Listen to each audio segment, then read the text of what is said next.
našeho sortimentu zařadili tyčovou bojku od firmy Dragon Baits. Tyčová bojka je vyrobena z velmi kvalitního materiálu, který je ohebný a nárazovzdorný. Vrchní část bojky je opatřena reflexní fólií.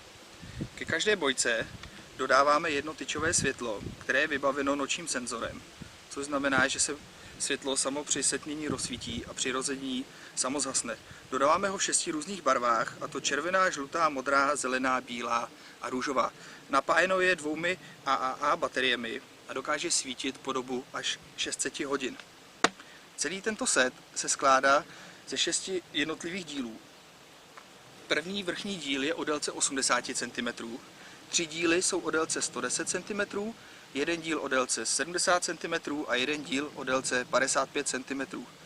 Všechny díly do sebe upevníte pomocí závitů a přechody mezi jednotlivými díly jsou tak precizně propracovány, že se vlasec po délce celé bojky krásně sveze.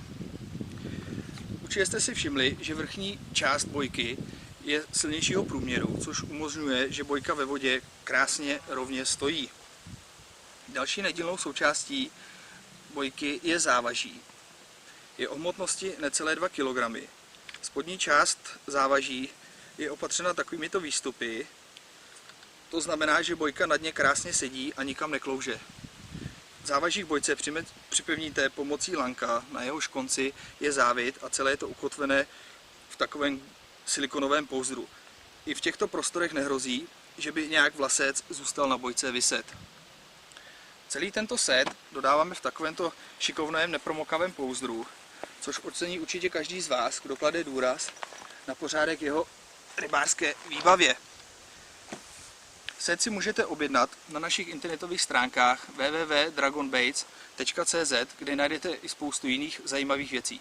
Mějte se hezky a brzy zase. Nashledanou. Ahoj.